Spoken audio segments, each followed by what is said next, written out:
Jadi Taram Shah bukan bermakna Duli Menteri Agung tak dapat memilih PM baru.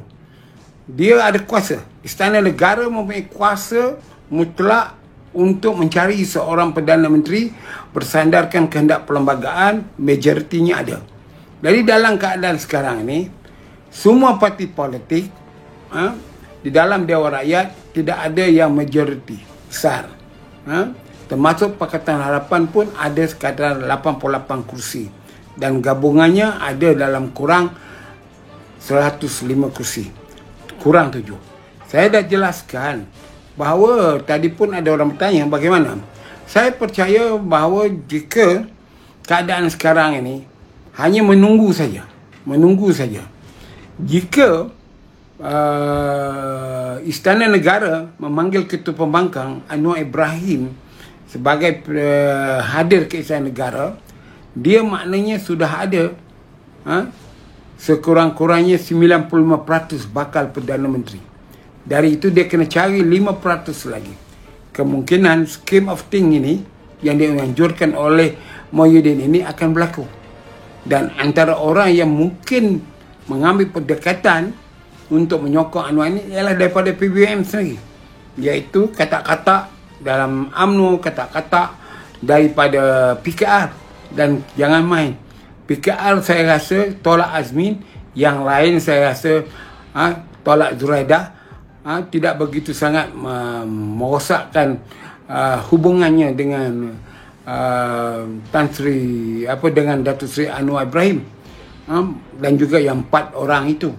Jadi kita tunggu dulu dalam masa ini, kerana Anwar hanya memerlukan 6 ke 7 orang saja lagi. Jadi kalau 4 orang daripada Jelau, daripada Tebrau, daripada Kuala Langat, yang lari daripada PKR itu, saya rasa pada pendapat saya dia akan menyokong Anwar balik. Kerana dulu dia menyokong, mungkin ada sebab-sebab tertentu, tekanan daripada SPRM, tekanan daripada macam-macam tuduhan yang ada. Jadi sekarang ini mungkin dia mengasakan bahawa dia kena menyokong. Jadi itu yang sebab saya berkata bahawa saya kalau ditanya secara sebagai seorang pengamat politik tidak partisan, maknanya saya bukan ahli UMNO, saya nampak yang bahawa Anwar Ibrahim ini ada peluang untuk dilantik jadi Perdana Menteri kerana dia mempunyai kekuatan 105. Dan ini boleh telah pun dibuktikannya waktu dia membuat demonstrasi solidariti ahli parlimen hari Isnin 2 minggu yang lalu. Mengikut faktanya kononnya 107, tapi apabila dibaca balik 105. Di mana Tun Dr. Mahathir pun ada di situ, Syafiq Abdal pun ada di situ, Ling Guat Eng dan jajaran DAP pun ada di situ. Jadi saya nampak bahawa tak ada kemungkinan tidak ada kemungkinan tidak di samping kata-kata PKR yang ada di dalam Parti Bersatu ialah kata-kata UMNO ni. Kerana kata-kata UMNO ini juga amat bimbang. Jika UMNO dapat bersekutu dengan kerajaan PS, membentuk kerajaan dengan tidak melibatkan diri dalam kerajaan, kemungkinan juga mereka akan panas punggung. Iaitu saya lihat bahawa keadaan sekarang ini ada kemungkinan bahawa pertambahan sokongan kepada Anwar Ibrahim itu akan bertambah dalam masa yang terdekat ini. Dan kita tidak ada pilihan lain kena menerima Anwar Ibrahim sebagai Perdana Menteri bagi tempoh 2 tahun ini. Tetapi sebenarnya bagi UMNO, kalau saya ditanya oleh orang-orang UMNO, sebagai orang di kaki 5 di bawah ni, saya berpendapat bagilah peluang Anwar Ibrahim menanggung beban yang ditinggalkan oleh Muhyiddin Yassin dan juga mungkin daripada Dr. Mahathir. Tapi beban yang ada sekarang banyaknya adalah taik yang dibuat oleh Muhyiddin Yassin. Dari itu sama ada terbuka ataupun silent, UMNO berikanlah sokongan kepada Anwar Ibrahim jadi Perdana Menteri dengan syarat UMNO tidak terlibat di dalam pemegang jawatan dalam kerajaan. Jadi kalau berlaku begitu, 105 campur 15, 120 kekuatan Anwar Ibrahim jadi Perdana Menteri, kemungkinan bahawa Anwar boleh melaksanakan perkara-perkara membersihkan kekotoran di laman kerajaan sekarang yang penuh tai yang ditinggalkan oleh Muhyiddin Yassin ini. Jadi kita tidak boleh fikiran sempit walaupun kita ahli UMNO, walaupun UMNO telah memutuskan apa yang dipanggil no DAP no Anwar. Sepatutnya kita sekarang mesti berlapang dada, kita mahu pembaharuan. Kemudian Anwar pun sudah 22 tahun, 23 tahun berjuang untuk membasmikan korupsi, kroni dan nepotisme ini, KKN ini. Itu puncanya yang beliau disingkirkan dari UMNO. Kalau tidak kerana kroni, tidak kerana korupsi dan nepotisme yang ditujukan kepada Mahathir masa itu, dia tidak disingkirkan daripada jawatan timbalan Presiden UMNO. Dan waktu itu Mahathir mempunyai kekuatan kerana tidak ada masalah politik, kerana semangat 46 pun sudah terbubar menyertai UMNO, maka dia boleh melakukan apa saja yang dia mahu masa itu. Dari itu kita semua kena melihat benda ini untuk kepentingan negara. Saya kalau sebagai anggota parti, saya konsisten untuk mengatakan UMNO no DP no Anwar. Tapi sebagai kepentingan negara, tidak menjadi masalah kepada saya untuk ini jika berlaku. Jika ianya berlaku untuk kita, khasnya ahli Parlimen UMNO yang 15 orang ni, tolaklah yang 23 orang itu, untuk memberikan sokongan kepada Anwar Ibrahim. Bagi dia peluang. Dan kita UMNO kena berfikiran cerdik sedikit. Kenapakah kita nak jadi kerajaan, demand nak jadi Perdana Menteri, nak jadi itu, kalau kita hanya sekadar mencuci jamban yang taiknya tak dipam oleh Muhyiddin Yassin. Untuk apa? Lebih itu, bagilah kepada insyaAllah dengan kebijaksanaan, kebolehan dan Anwar Ibrahim dengan network dia antarabangsanya, soal dia ejen CIA ke, KGB ke, apa ke, itu soal kedua. Yang kita mahu rakyat tidak lagi makan sekali sehari, rakyat tidak lapar lagi, rakyat tidur lambat memikirkan esok ada nasi tak lagi, beras lagi. Itu yang penting sekarang. Kalau tuan-tuan tengok dalam saya punya Facebook, tuan-tuan ada saya punya WhatsApp, tuan-tuan boleh datang jumpa saya, tengoklah berapa banyaknya saya menerima WhatsApp, minta bakul makanan, tidak ada susu, tak ada duit nak beli pampers anak, terpaksa aktif dan ortodok. Kita mesti sekarang ini ada pembaharuan politik. Pertama, anak muda sekarang, ingatlah, kita kena ingat apabila budak-budak muda tahu, sedar bahawa mereka akan menghadapi tangkapan, didakwa di mahkamah, akan dipanggil balai polis, mereka sanggup berhimpun lagi. Jadi soalnya sekarang, siapa yang nak sambut anak muda ini? Siapa yang nak sambut? UMNO boleh sambut anak muda ini? Anak muda UMNO ada masa demonstrasi itu? Tidak ada kan? Jadi anak muda ni atas pagar. Anak muda ini belum ada pendirian politik, tetapi dia ada kepeduliannya kepada negara kita. Dari itu golongan generasi old man atau old guard macam saya ni, yang tahun depan 70, tentu hendak melihat bahawa negara ini, bangsa kita ini, dalam keadaan plural ini, hidup aman damai. Jadi tuan-tuan dan puan-puan, saya menyerukanlah kepada semua pihak supaya rasional. Saya bukan menyokong Anwar Ibrahim jadi Perdana Menteri, tetapi saya selalu kata dia ada modal. Dia ada modal. 105 itu modal dia. Hanya dia tak cukup modal saja lagi. Kita selalu jumpa orang berniaga, dia ada 30,000 nak sewa kedai, tapi dia tak ada lagi 5,000 je. Jadi dia nak pinjam pada kita. Dia buktikan dia ada duit di bank 30,000, tapi sewa kedai itu 35,000. Apa tindakan kita?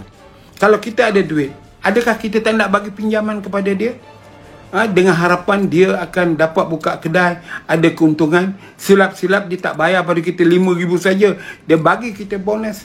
Daripada kita ada duit, terus tidak membantu kawan kita, membantu dia untuk berniaga. Dan menteri adalah saya. Anwar Ibrahim masih hidup.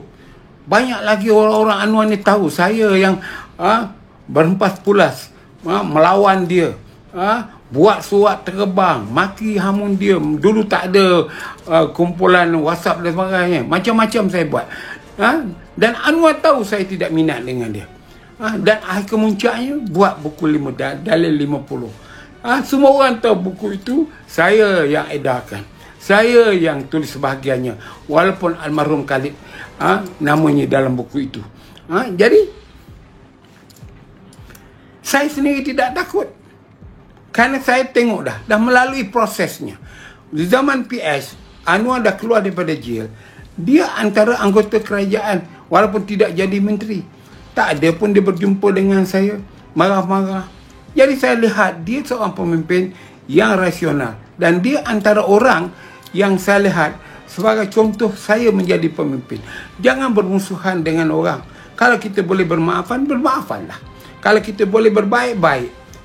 Politik kena lalui. Macam orang tidak bersetuju saya memaafkan satu lelaki yang menampar saya dengan kasut. Ajak saya duduk, kemudian dia buka kasut, dia tampar kasut, siap merakamkan peristiwa itu. Saya tak ada soalan banyak-banyak, tak ada nak kata membuat lecture kuliah ke, tazkirah ke. Dia kata, bang, saya nak minta maaf. Okey, saya maafkan lillahi ta'ala, dunia dan akhirat. Tak ada apa masalah, kerana kita orang politik. Jadi apa yang masalahnya? Dan kemudian saya memang menulis. Jadi orang ada emosi dia, hormatilah emosi orang itu saja.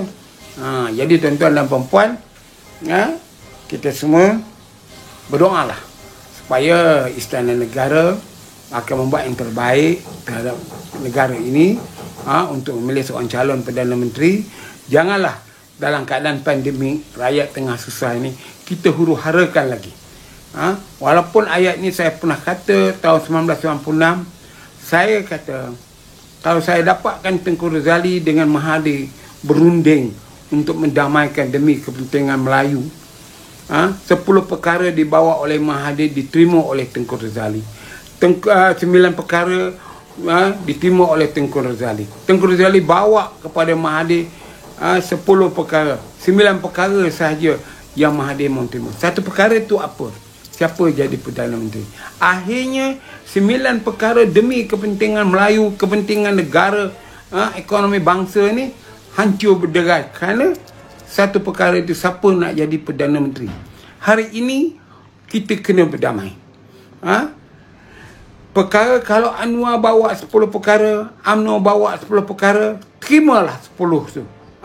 Kalau antara 10 itu kata kita ni orang sikit, minoriti saja, tak apalah Anwar jadi Perdana Menteri. Jangan jadikan, saya tak boleh, kerana saya no DAP, no Anwar. Nak jadi Perdana Menteri saya, you kena ikut saya. Tak boleh. Pada saya, kita kena rasional. Jadi saya nak haraplah, bukan saya nak kata apa, saya nak kestabilan negara ini, kestabilan politik. Cukuplah lebih kurang 16 bulan kita huru-hara di zaman pandemik dengan kesombongan, kebongkakan Mahidin yang tak mau berunding. Macam saya katakan, dia boleh terbang ke Kuala Terengganu jumpa Haji Hadi. Kenapa dia tidak terbang ke Sarawak jumpa Abang Johari GPS? Kenapa dia tak jumpa Zahid yang dekat Kuala Lumpur ni, pergi berunding, merayu kepada Zahid? Apa salahnya seorang Perdana Menteri tunduk? Hari ni saya dipahamkan, saya tak nak dengar cakap dia dalam live tadi, dia masih kata kleptokrat. Saya dah terjemahkan kleptokrat tu apa. Orang yang menghayal membalun wang ringgit negara untuk kepentingan negara, itu kleptokrat. Kleptokrat yang paling dahsyat dalam siaran ni bukan Najib dah sekarang, jatuh ke tangan Mahidin. Berapa bilion wang negara sekarang ini demi untuk menjaga mulut rakyat jangan memberontak, beri habuan itu ini. Tetapi 32 juta dia tak boleh jaga. Itu yang dia kata angkuh sangat. Tak ada timbul masalah. Biarlah anda nak kutuk Zahid Hamidi, nak kutuk UMNO. Kalau pendirian UMNO untuk menyokong Anwar ini bagi tujuan menyelamatkan negara, dan UMNO memberikan syarat yang mudah, boleh menyokong Anwar jadi Perdana Menteri, tapi kami tidak mau melibatkan diri dalam kerajaan untuk menjaga keputusan Pergong dan juga Majlis Kerja Tertinggi. Dan apabila esok adanya Pergong, keadaan dah damai, nak tarik balik ke tidak ke, tak timbul masalah. Beri peluang kepada Perdana Menteri yang ada sekarang dengan sokongan yang kuat untuk kestabilan negara. Dan UMNO kena ingat, adakah anda sudah bersedia untuk menanggung biawak hidup sekarang? Pada saya, tak sanggupkan. Dari itu, bagi kepada Anwar. Biarlah, kalau dia berjaya selama 2 tahun atau setahun lebih menyelesaikan masalah ini, kemungkinan waktu pilihan raya nanti dia akan mendapat kejayaan. Kalau dia gagal, dia juga akan menghadapi risiko dia. Sekian. Assalamualaikum warahmatullahi wabarakatuh. Yang baik, pandangan yang baik yang saya berikan pada petang ini, itu adalah yang diberikan petunjuk oleh Allah kepada saya untuk memberikan akal kepada saya demi kepentingan umat. Tapi kalau ada yang silap, yang tak betul, itu kesilapan saya. Saya mohon maaf. Assalamualaikum warahmatullahi wabarakatuh. Sekali lagi mohon maaf pada semua yang mendengarnya. Dan insyaAllah kita berjumpa lagi, sama ada malam ini ke ikut perkembangan. Dan yang lain-lain yang ikut live saya ucap terima kasih. Hari ini saya pakai baju hitam, iaitu waktu berkabung kalahnya, jatuhnya kerajaan Perikatan Nasional ini. Bye-bye, jumpa lagi.